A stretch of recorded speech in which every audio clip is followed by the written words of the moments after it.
할렐루야. 주님을 찬양합니다.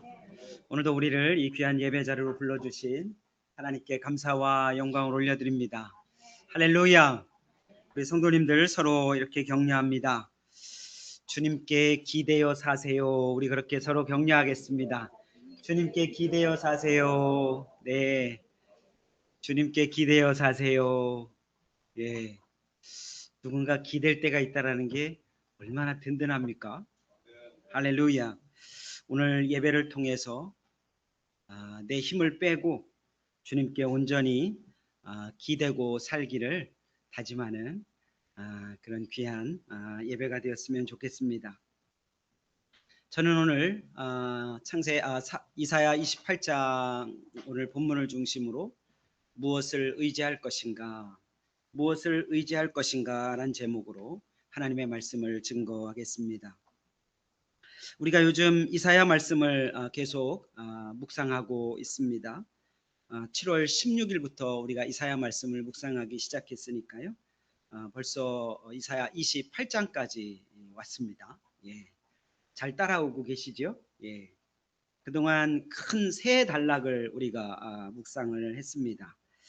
1장에서 12장까지는 남유다와 그리고 예루살렘에게 하나님께서 이사야 선지자를 통해서 심판도 선포하시지만 새로운 통치자 메시아를 통해서 회복을 말씀해 주시기도 합니다.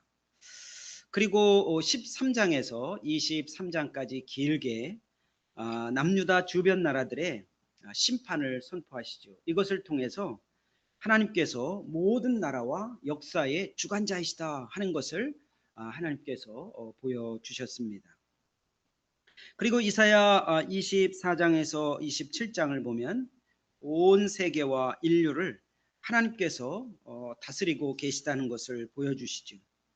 그래서 하나님께 온 인류와 온 세계의 주권이 오직 하나님께 있다는 것을 알려주셨습니다. 화면을 한번 보시면은요, 남유다 저렇게 조그마죠. 예루살렘 조그만데 그 남유다 주변에 저렇게 많은 나라와 그렇게 둘러싸여 있습니다. 남유다 그야말로 작은 나라 아닙니까? 그 나라를 향해서 하나님께서는 계속 이사야 선지자를 통해 말씀해 주시고 있는 것이죠. 그러니까 그 하나님의 마음은 걱정하지 말라 하는 그런 마음이 저 조그만 그냥 강대국들에게 그냥 괴롭히는 사람들에게 둘러싸여 있음에도 불구하고 떨지 마라, 쫄지 마라 하는 그런 말씀을 계속 이사야 선지자를 통해 전해주고 있다고 우리가 확신할 수 있습니다. 그리고 이어지는 이제 네 번째 단락이 오늘 28장부터 시작이 됩니다. 그래서 28장에서 31장까지 보면은요, 하나님께서 이사야 선지자를 통해서 북이스라엘뿐만 아니라 저 북이스라엘 수도가 사마리아죠. 북이스라엘 그냥 수도가 사마리아니까요. 북이스라엘뿐만 아니라 남유다를 향해서 하나님께서 화를 선포하십니다. 옛날 성경에서 보면 화라고 나오고 우리 새 번역에는 재앙이라고 나옵니다. 그래서 5번의 재앙을 선포하는 말씀이 우리가 28장에서 31장까지 쭉 나오게 되는데요. 그 화를 한번 잠깐 볼까요? 28장 1절을 보면은요, 술 취한 자 에브라임의 교만한 멸류관인 너 사마리아야, 너에게 재앙이 닥칠 것이다. 술에 빠진 주정꾼의 도성, 기름진 평야의 높은 언덕에 화려한 왕관처럼 우뚝 솟은 사마리아야, 시들어가는 꽃 같은 너에게 재앙이 닥칠 것이다. 이게 첫 번째 화, 재앙입니다. 북이스라엘에게, 교만해져 있는 북이스라엘에게 재앙이 있을 것을 선포하죠. 그리고 29장 1절에 가도 나옵니다.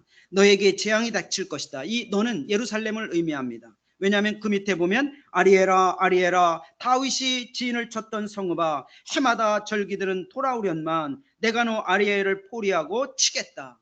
이 아리엘, 그 예루살렘, 그곳에 재앙이 있을 것을 선포하고 있습니다. 그리고 또한 29장 15절에 가보면은요, 또 한 번의 재앙이 나옵니다. 주님 몰래 음모를 깊이 숨기려는 자들에게 재앙이 닥칠 것이다. 누가 음모를 꾸밉니까? 지도자들이죠. 저 예루살렘에 사는 지도자들이 하나님 몰래 자신들이 주인인 것처럼 음모를 꾸미고 있습니다. 그것을 숨기는 자들에게 재앙이 있을 것을 선포하고 있습니다. 30장 1절 가면 또 나오지요. 주님께서 말씀하신다. 거역하는 자식들아, 너희에게 화가 닥칠 것이다. 너희가 계획을 추진하지만 그것들은 나에게서 나온 것이 아니며 동맹을 맺지만 나의 뜻을 따라 한 것이 아니다. 죄의 죄를 더할 뿐이다. 남유다가 저렇게 조그만 나라니까 이제 북이스라엘은 완전히 점령됐습니다. 이제 어떻게 할까? 그러니까 저 밑에 있는 이집트를 의지하는 겁니다. 이집트를 의지하는 너희는 재앙밖에 없다. 그것을 또한 30장 1절에서 선포해 주시고 있지요. 그리고 마지막 다섯 번째는 31장 1절입니다. 도움을 청하러 이집트로 내려가는 자들에게 재앙이 닥칠 것이다. 그들은 군마를 의지하고 많은 병거를 믿고 기마병의 막강한 힘을 믿으면서 이스라엘의 거룩하신 분은 바라보지도 않고 주님께 구하지도 않는다. 저 예루살렘에 있는 사람들이 왜 이집트를 갑니까?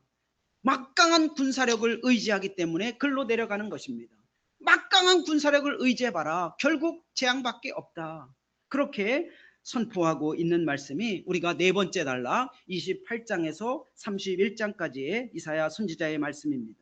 왜 이렇게 재앙의 말씀을 선포할까요? 하나님의 백성들인데, 하나님께 선택받은 백성들인데, 그리고 다윗 왕조가 쭉 이어지는 저 예루살렘인데, 심지어 하나님의 성전이 있는데 왜 이렇게 재앙을 선포해 주실까요? 네 번째 단락의 첫 번째 말씀인 오늘 본문 이사야 28장 1절에서 13절을 보면 재앙을 선포하는 이유를 알 수 있습니다. 28장에 있는 하나님의 마음을 아주 간단하게 정리하면요, 지금까지 너희들에게 우리가 1장에서 27장까지 오면서 보여주는 엄청난 것들이 많이 있었죠.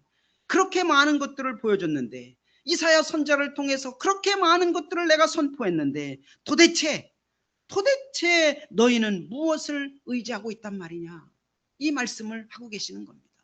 너희가 믿는 것이 도대체 뭐냐? 병거냐? 아니면 강대국이냐? 아니면 너희들의 음모 계획이냐? 도대체 뭐냐? 이것을 지금 하나님의 백성들에게 질문하고 있는 것과 같습니다. 하나님께서 북이스라엘과 남유다 백성들에게 너무나 안타까워하는 마음을 우리가 이사야 28장을 통해 읽을 수 있는 것입니다. 도대체 너희는 나를 믿기나 하느냐? 이 질문을 던지고 있는 것과 같습니다. 이렇게 반문하시는 것과 같은 느낌을 우리가 28장부터 쭉 받게 됩니다. 그러니 재앙이 있을 수밖에 없다. 왜 너희는 내가 선택했는데 왜 나를 보지 않느냐? 이집트를 보고 군마를 보고 연합군을 동맹하려고 하고 왜 엉뚱한 것을 보느냐? 그렇게 엉뚱한 것을 붙잡고 의지하고 하려니 재앙밖에 없다. 화밖에 없다. 그렇게 말씀해 주신다고 볼 수 있습니다. 오늘 말씀 1절에서 6절을 보시면은요, 북이스라엘을 향해서 말씀해 주시고 있습니다. 그리고 7절에서 13절의 말씀은 남유다에 하시는 말씀입니다. 둘 다 어떤 모습입니까? 답답한 모습이죠. 한마디로 하나님의 백성들인데, 모두 아브라함의 후손들인데 하나님과 아무 상관없이 살아가는 모습이 오늘 말씀에서 나옵니다. 저 북쪽에 있는 사마리아, 북이스라엘은 10개 지파가 저기에 모여 살고 있죠. 그러니까 더 하나님의 택한 백성들이 더 많이 모여 사는 데가 저 사마리아 수도를 삼고 있는 북이스라엘입니다. 남유다는 누구 있습니까? 유다가 강하게 지파는 있고 유다밖에, 강한 지파밖에는 없지요.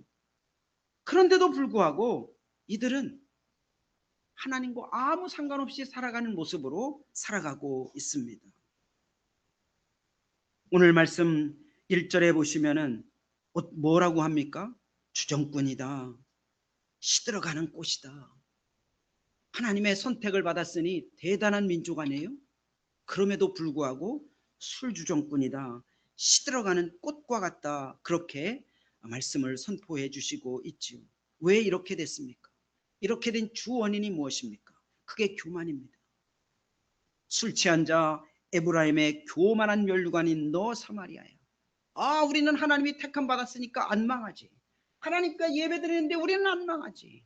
우리가 아브라함의 후손인데 우리가 망하면 도대체 어떻게 된단 말인가? 그런 생각을 갖고 사는 겁니다. 그게 바로 3절에 있는 이 사람들의 마음이죠. 술 취한 자 에브라임의 교만한 면류관인 너 사마리아야 내가 짓밟힐 것이다.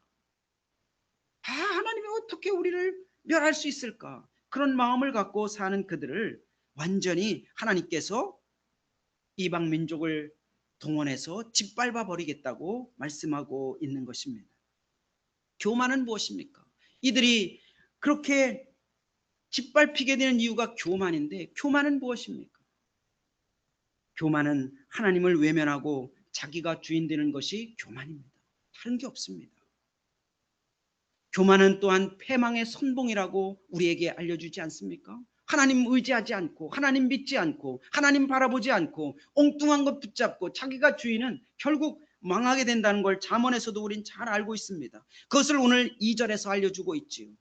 주님께서 강하고 힘있는 이들을 보내신다. 그가 마치 쏟아지는 우박처럼, 파기하는 광풍처럼, 거센 물길을 일으키는 폭풍우처럼 너를 잡아 땅에 쓰러뜨리실 것이다.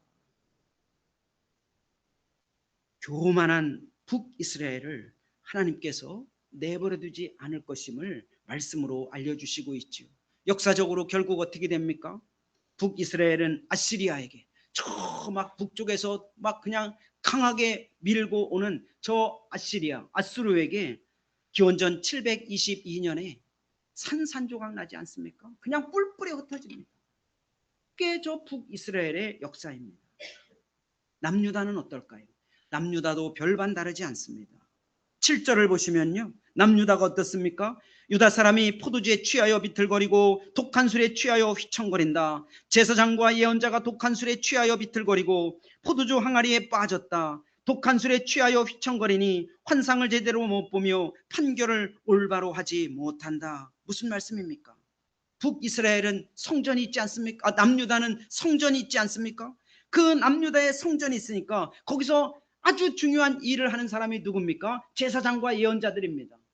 제사장은 함께 예배를 드리고 예언자들은 하나님의 말씀을 가르치고 선포하는 그런 놀라운 일을 감당하는 사람들인데 그들이 썩어버린 겁니다. 남유다는 그러니까 우리가 지난 시간에 살펴본 대로 환상의 골짜기로 할 만큼 엄청난 곳입니다. 하나님의 임재가 있고 하나님의 말씀이 드리고 막 환상이 보여지고 하는 그런 곳인데, 이 예루살렘이 어떻게 된 것입니까? 제사장과 예언자들이 썩어 빠지니까 완전히 그곳에서 공의가 잊어버리고 재판도 제대로 못하고 그리고 하나님의 말씀도 제대로 알아듣지도 못하는 그런 일이 벌어지고 있다고 오늘 말씀에서 알려주고 있죠. 썩어버린 겁니다. 그러니 하나님과 친밀히 교통하는 자들이 썩어버리니까 그들을 통해서 흘러갈 하나님의 은혜는 완전히 없어져 버린 겁니다. 그러니까 어떻게 됩니까?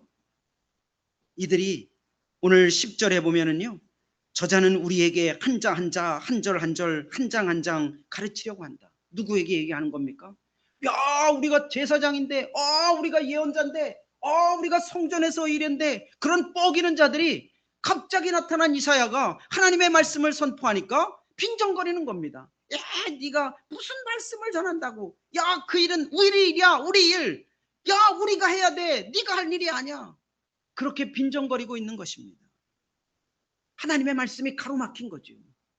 이 지도자들이 완전히 썩어 빠지니까 하나님의 말씀이 가로막혀 버린 겁니다. 하나님의 말씀을 거절하니까 그곳에 하나님의 말씀을 듣고 변화되어야 되는데 그 일이 벌어지지 않고 있는 것입니다. 그러니까 어떤 일이 벌어집니까? 12절과 같이 예루살렘은 그야말로 평화의 장소죠. 왜요? 하나님이 함께 하시죠. 하나님의 성전이 있죠. 그것은 진정한 온 세계에서 누릴 수 없는 하나님이 주시는 진정한 샬롬, 평화, 평안, 누구도 해할 수 없는 그 하나님의 보호하심이 그 예루살렘에 임했는데 그걸 못 믿는 겁니다. 그러니 어떻게 됩니까? 12절 하반절에 보면은 그들은 들으려 하지 않았다. 하나님의 말씀을 들으려 하지 않아요. 하나님의 말씀을 들으려 하지 않으니까 결국 뭐라고 합니까? 하나님께서 오늘 13절의 말처럼 차브라차부 차브라차부 카브라카부 카브라카부 제아르샴 제아르샴, 무슨 말인지 모르겠죠. 하나님의 말씀을 무시하니까 하나님의 말씀을 들어야 될 사람들에게 하나님이 외국어로 말씀해 주시는 겁니다. 도대체 무슨 말씀입니까? 도대체 무슨 말씀입니까? 알아들 수가 없는 겁니다.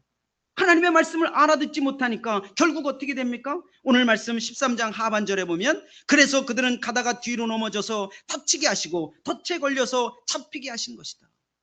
하나님의 말씀을 못 들으니까, 하나님의 음성을 거부하니까 그들이 이방인들에게 엉뚱한 소리, 그들이 바벨론으로 아시리아로 쫓겨서 그곳에 가보세요. 이방 말을 알아들 수가 없습니다. 그 광경을 오늘 말씀에서 알려주고 있는 것이죠. 하나님의 말씀을 완전히 무시하니까 하나님도 그들을 무시한다고 알려주시고 있는 것입니다. 우리는 성전이 있으니까 절대로 안 망하지. 우리는 다윗 왕조가 쭉 이어지니까 우리는 망할 수가 없지. 그럴까요? 역사적으로 남유다도 완전히 망합니다.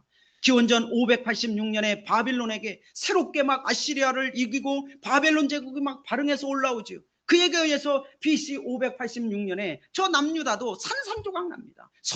성전도 돌 하나 남지 않습니다. 북이스라엘이나 남유다나 가장 큰 문제가 무엇입니까? 가장 큰 문제가 무엇입니까? 하나님과 상관없이 살고 하나님을 향한 믿음이 없는 겁니다. 하나님을 의지하지 않는 겁니다. 하나님은 하나님을 믿고 의지하는 자에게는 멸망이 아니라 특별한 것이 있다고 이미 여러 번 약속했습니다. 수도 없이 약속했죠. 아브라함 때부터 약속한 것을 치면은 그야말로 귀 따갑게 들은 게 하나님의 백성들 아닙니까? 이사야 말씀에서도 1장부터 27장까지 오기 전에 하나님을 의지해라, 하나님을 붙들어라. 그러면 계속 너희들 산다. 그걸 계속 귀가 따갑게 말씀해 주셨거든요. 그런데 그 말씀을 외면하고 있는 것입니다.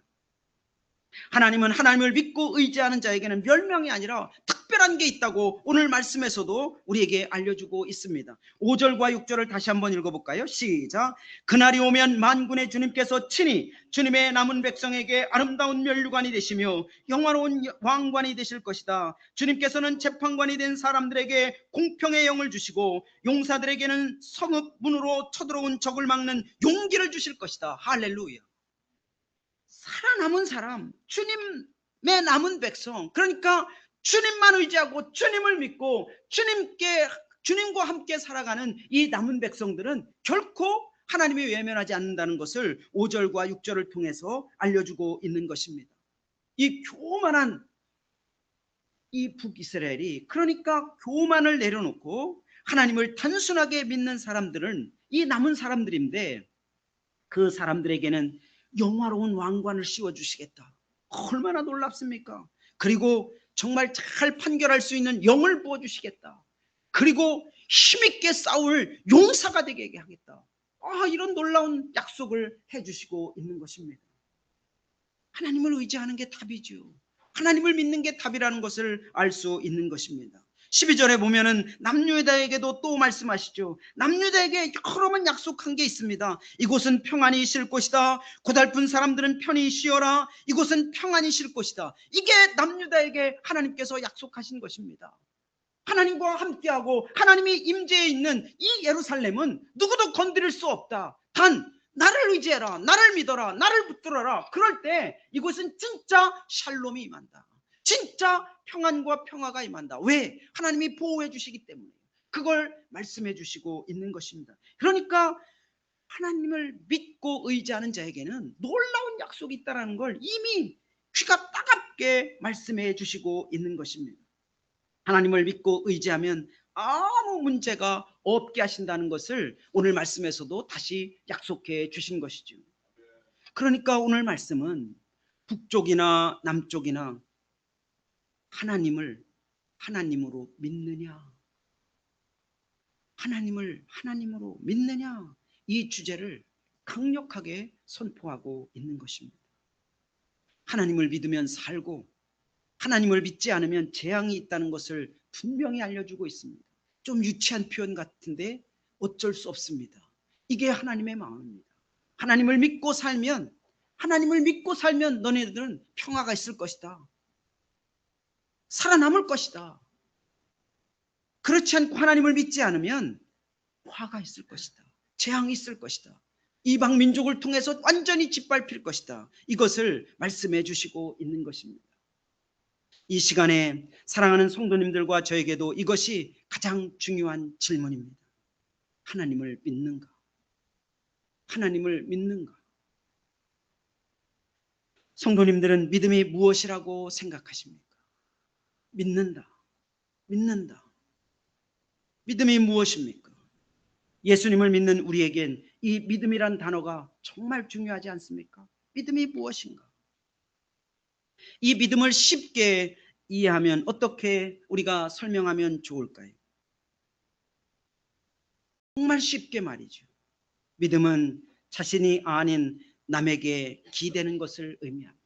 화면을 하나 넘겨봐 주시면은요, 이게 믿음입니다. 믿음은 기대는 겁니다. 믿음은 기대는 거예요. 서 있다가 힘들 때 벽에만 기대어도 훨씬 힘이 되죠. 힘이 되죠. 이처럼 든든한 것에 의심하지 않고 의지하는 행동이 기대는 것이죠. 이 기대는 것이 바로 믿음입니다. 믿음이에요. 등산 갈 때 한번 생각해 보십시오. 등산에 익숙하지 않은 사람이 등산을 오래 한 사람에게 등산을 함께 하게 됐습니다. 그때 뭐라고 하죠? 나는 너만 믿어. 그러죠. 야, 숨이 헐떡거리면 어떨까? 무릎이 아프면 어떨까? 야, 내가 어떻게 정상까지 가지? 근데 베테랑이 옆에 한 명 있습니다. 너만 믿어. 그 의미는 무엇이죠? 등산은 하다가 어려울 때 내가 기댈 수 있는 사람은 바로 너밖에 없어. 그걸 의미하는 겁니다. 이게 믿는 겁니다. 이런 행동을 다른 말로 하면 의지한다. 그렇게 우리가 표현할 수 있지요. 그래서 기댄다, 의지한다. 이 의미는 성경에서도 원어로 보면 거의 동일합니다. 기댄다, 의지한다. 그러니까 믿음은 기대는 거고 의지하는 것과 연결되어 있습니다. 단 의심하지 않는 겁니다. 우리가 벽에 기댈 때, 야, 이게 벽이 이게 무너질까? 기대입니까? 안 기대죠. 산에 갈 때 지팡이를 갖고 갑니다. 지팡이를 갖고 왔는데 이게 부러질까? 안 짚지요. 의심하지 않고 의지하는 행동이 바로 기대는 것이고 바로 믿음인 것입니다. 우리가 믿음과 관련된 중요한 성경 한 구절을 보겠습니다. 우리가 함께 읽어볼까요? 시작. 여러분은 믿음을 통하여 은혜로 구원을 얻었습니다. 이것은 여러분에게서 난 것이 아니요 하나님의 선물입니다. 행위에서 난 것이 아닙니다. 그러므로 아무도 자랑할 수 없습니다. 이 말씀을 아주 쉽게 이야기하면 그렇습니다. 야, 나를 기대해. 야, 나를 기대해. 나를 의지하라니까. 그러면 구원은 은혜이고 선물로 줄게. 그 말씀입니다. 기대라는 겁니다.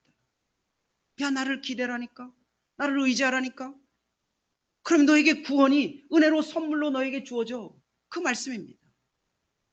예수님을 믿고 의지하면 내 힘으로는 도저히 할 수 없는 구원을 선물로 받게 되는 은혜가 임한다는 말씀이 바로 에베소 2장 8절 9절 말씀 열어주세요. 2장 8절과 9절의 말씀인 것입니다. 사람은 누구나 누군가에 기대어 지금까지 왔습니다. 저도 마찬가지죠. 여기에 있는 사랑하는 형제자매님들도 다 마찬가지 아닙니까? 갓 태어난 아기는 전적으로 엄마에게 기대어 삽니다.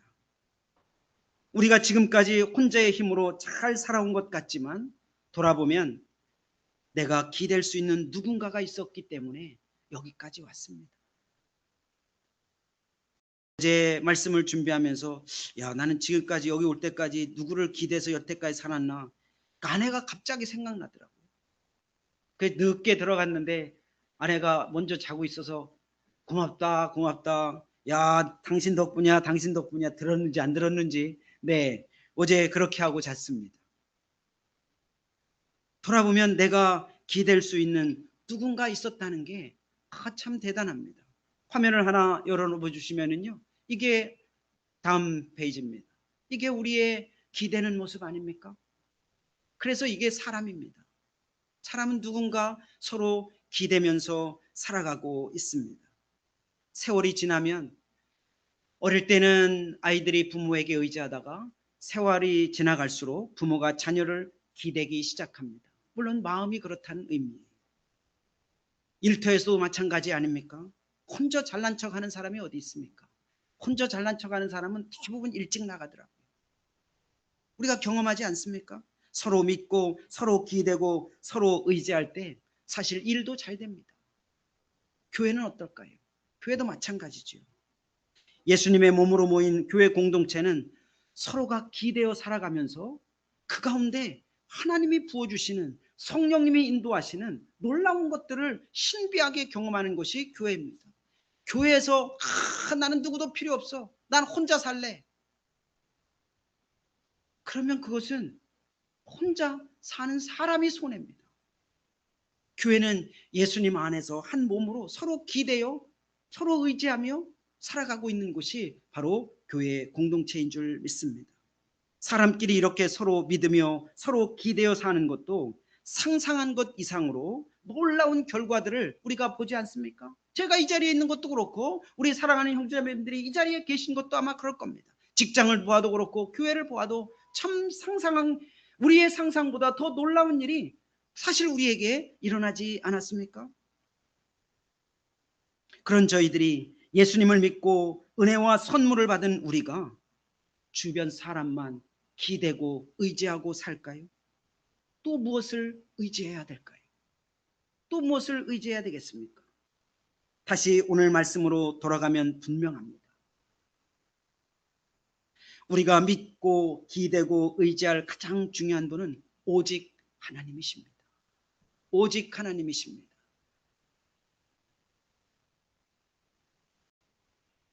예수님을 믿는 우리에겐 이사야 선지자는 명확히 알 수 없었던 예수님도 알고 믿고 또 기대서 살아가는 놀라운 은총이 우리에게 이미 임했죠. 이사야는 대략 알았을 것 같습니다. 새로운 통치자가 온다고 그날에. 이사야는 모릅니다. 근데 그날이 우리에게 이루어졌죠. 새로운 통치자, 메시아이신 예수님이 우리에게 오신 것입니다. 너무나 놀랍죠. 이것을 우리가 이사야 28장에서 그 단초를 하나 보여줍니다. 그게 16절이에요. 16절 대단히 중요한 말씀입니다. 우리가 함께 읽어볼까요? 시작. 그러므로 주 하나님께서 이렇게 말씀하신다. 내가 시온의 쭈쭈돌을 놓는다. 얼마나 견고한지 시험하여 본 돌이다. 이 귀한 돌을 모퉁이에 놓아서 기초를 튼튼히 세울 것이니 이것을 의지하는 사람은 불안하지 않을 것이다. 아멘, 아멘. 이 16절에 있는 모퉁이돌, 쭈쭈돌이 되시는 분이 누구입니까? 예수님이시죠. 예수님밖에 없습니다. 아마 이사야는 알았을까요? 아마 메시아라고 생각은 했을 것입니다. 근데 우리는 이분이 예수님인 것을 분명히 압니다. 그리고 로마서를 돌 때 이 말씀을 인용해서 예수님이 바로 그분이다 하는 것을 우리에게 분명히 확인해 주죠. 로마서 10장 11절 이렇게 말씀합니다. 성경은 그를, 예수님을 믿는 사람은 누구나 부끄러움을 당하지 않을 것이다 하고 말합니다. 할렐루야, 할렐루야. 저와 사랑하는 성도님들이, 우리가 바로 이 예수님은 우리에게 부끄러움 당하지 않는 그 주춧돌이 되시고 모퉁이돌이 되시는 분이라는 것을 우리가 믿고 그 안에서 살아가는 사람들이 저와 성도님들인 줄 믿습니다. 그래서 예수님을 믿는 우리에게는 이사야는 계속 만군의 주 하나님, 만군의 주 하나님, 만군의 주 하나님을 계속 반복해서 이사야 처음부터 끝까지 나아갈 때 계속 만군의 주 하나님을 강조하십니다. 그런데 우리는, 예수님을 믿는 우리에게는 이 의미가 확장됐죠. 어떻게 확장됐습니까? 지금 우리가 주님 하면 누굽니까? 하나님만 의미하나요? 우리에게 주님 하면 삼위일체 하나님을 의미합니다. 우리는 주님이, 이사야는 이것을 명확하게 알았는지 몰랐는지 우리가 확인할 수 없지만 삼위일체 하나님을 이사야는 정확하게 설명할 수가 없습니다. 그런데 우리는 알 수 있습니다. 우리가 주님 하는 그 속에는 삼위일체 하나님이 다 들어 계십니다. 저와 사랑하는 성도님들이, 우리가 주님 부르는 것은 그래서 확장된 의미로, 이 이사야 선지자보다 더 완성된 정확한 의미로 우리가 주님을 부를 수 있는 것입니다. 우리가 예수님을 믿게 되죠. 그리고 우리 가운데 성령 하나님이 임재해 계십니다. 그런 다음에 성령 하나님이 임재해 계시면 그 가운데서 바로 하나님이 아빠 아버지가 되시는 겁니다. 와, 이게 얼마나 놀라운 삼위일체 하나님의 우리 가운데서 역사하는 것입니까? 너무나 놀랍지 않습니까? 그래서 우리는 주님은 단순히 하나님만이 아닙니다. 만군의 주 하나님만이 아닙니다. 우리가 주님, 우리가 그렇게 막 부르고 기도하고 할 때 삼위일체 하나님을 우리가 함께 인정하고 고백하는 것입니다. 사랑하는 성도님들과 저 우리 모두는 삼위일체 하나님, 우리의 주님을 기대고 의지하면서 살아가는 사람들인 줄 믿습니다. 그러면 삼위일체 하나님, 우리 주님을 기대고 의지하며 사는 행동으로 가장 중요한 게 무엇일까요? 저와 사랑하는 성도님들이 분명히 나는 주님, 삼위일체 하나님을 내가 믿고 의지하면서 살아갑니다. 그렇게 우리가 함께 고백할 수 있지요. 예수님 안에서 믿음을 가진 사람은 이것을 당연히 고백해야만 됩니다. 그러면 그렇게 주님을, 삼위일체 하나님을 기대고 의지하면서 사는 행동으로서 가장 중요한 게 뭐라고 생각하십니까? 하나님의 말씀이 무엇보다 중요합니다. 무엇보다 중요합니다. 우리는 예수님의 말씀도 알죠. 이사야 선지자는 모릅니다. 그러나 우리는 예수님의 말씀도 압니다. 그뿐만이 아니에요. 성령의 감동으로 기록된 하나님의 말씀이 완성된 하나님의 말씀을 갖고 있습니다. 이게 무엇입니까? 바로 성경입니다. 우리는 성령님의 임재 가운데 이걸 이해할 수도 있습니다. 이사야 말씀 어렵다. 이사야 말씀 고리타분하다. 이사야 말씀 2700년 전의 말씀인데 내 그걸 말씀을 어려운 걸 왜 묵상하냐? 아닙니다. 우리 안에 성령님이 내주하시면서 이 말씀을 이해하도록 돕고 계시기 때문에 어렵지 않습니다. 절대 어렵지 않습니다.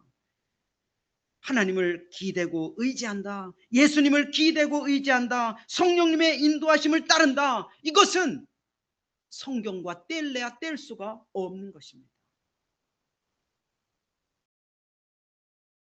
저와 사랑하는 성도님들이 주님 도와주십시오. 그러면 우리가 그 행동을 실제 삶으로 옮길 때 어떻게 해야 될까요?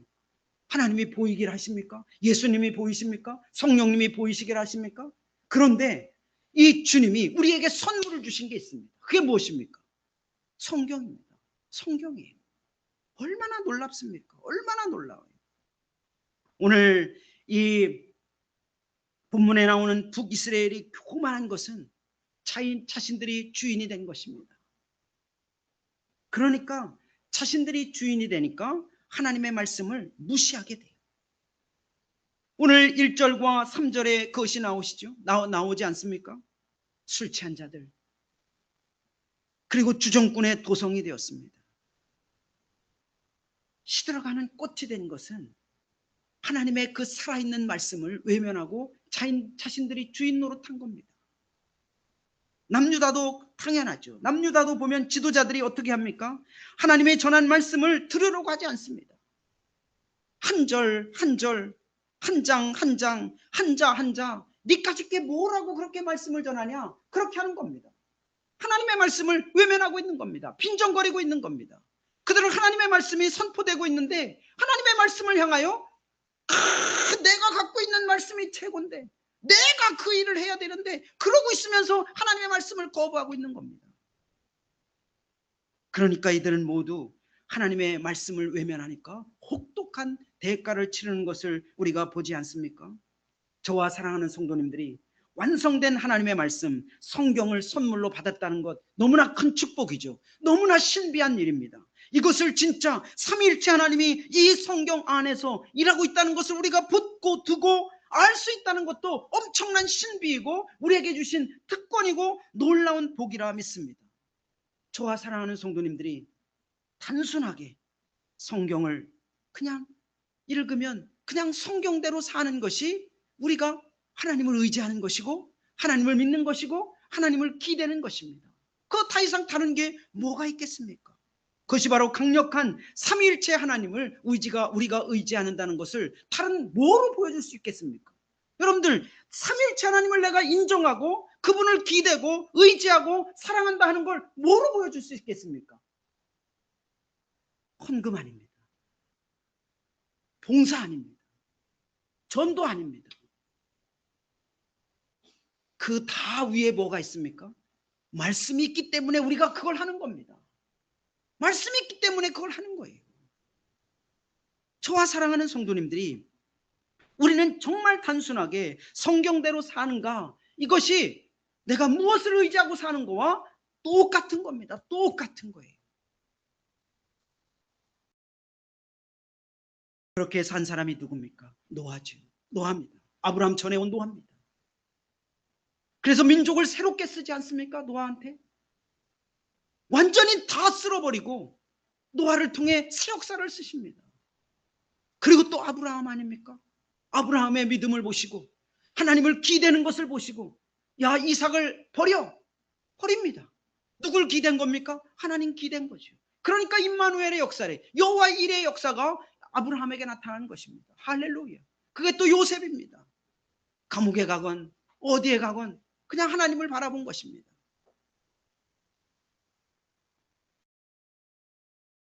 또한 마태복음 15장 21절에서 28절에 가보면 가나안에 한 여인이 나오지 않습니까? 우리가 소위 말하는 수르보니게 여인입니다. 그 여인이 나오죠. 그 여인에게 딸이 하나 있는데 귀신이 들렸습니다.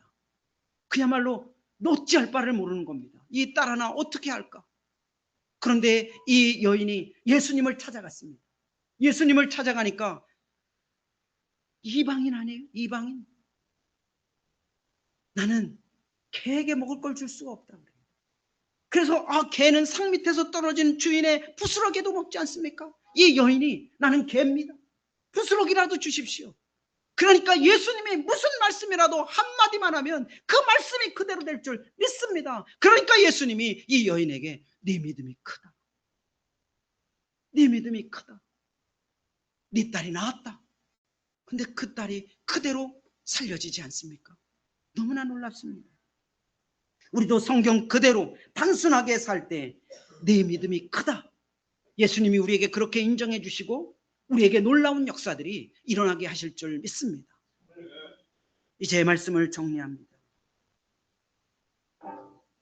성경에서 기댄다, 의지한다, 이 단어는 지팡이와 막대기와 같은 어근을 갖고 있습니다. 참 재미나죠. 그래서 이사야 말씀을 보면은 사람을 의지하지 말라 그렇게 얘기할 뿐만 아니라 그 강대국들을 뭐라고 그러죠? 몽둥이라고 그럽니다. 그리고 시리아하고 그 다음에 북이스라엘이 함께 연합해서 들어올 때 그들을 뭐라고 그럽니까? 불타다만 부지깽이다. 그러니까 엉뚱한 것을 의지하려고 할 때 비유적으로 몽둥이, 사람 의지하지 말라고 말씀하고 있는 것입니다. 우리가 의지하고 기댈 것이 많아 보일지라도 주님 되시는 그 삼위일체 하나님을 의지하고 기대는 것이 가장 우선 자리에 있어야 될 줄 믿습니다.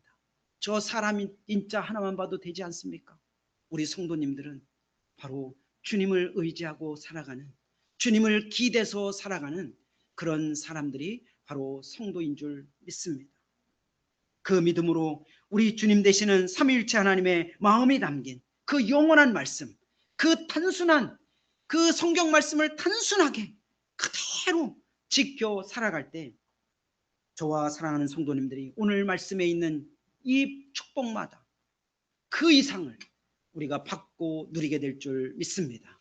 함께 기도하겠습니다. 하나님 아버지 감사합니다. 우리가 가만히 우리의 삶을 생각하면 생각할수록 우리가 붙들고 있는 것, 우리가 의지하고 있는 것, 우리가 믿고 있는 것, 우리가 기댈 수 있는 것, 많은 것들을 가지고 있습니다. 움켜쥐고 있습니다. 생각하고 있습니다. 바라보고 있습니다. 그러나 주님께서는 오늘 너희가 나를 정말 의지하느냐? 나를 믿느냐? 그렇게 이스라엘 백성들에게 질문하고 있습니다. 이 시간 우리에게도 질문하고 있는 줄 믿습니다. 우리가 무엇을 진짜 의지하고 사는가?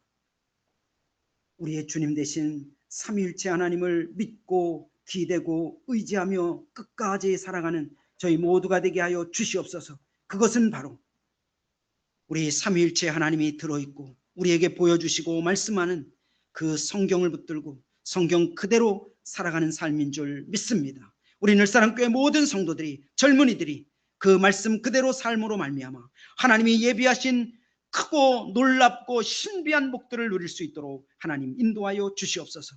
감사하며 예수님 이름으로 기도 올리옵나이다. 아멘, 아멘.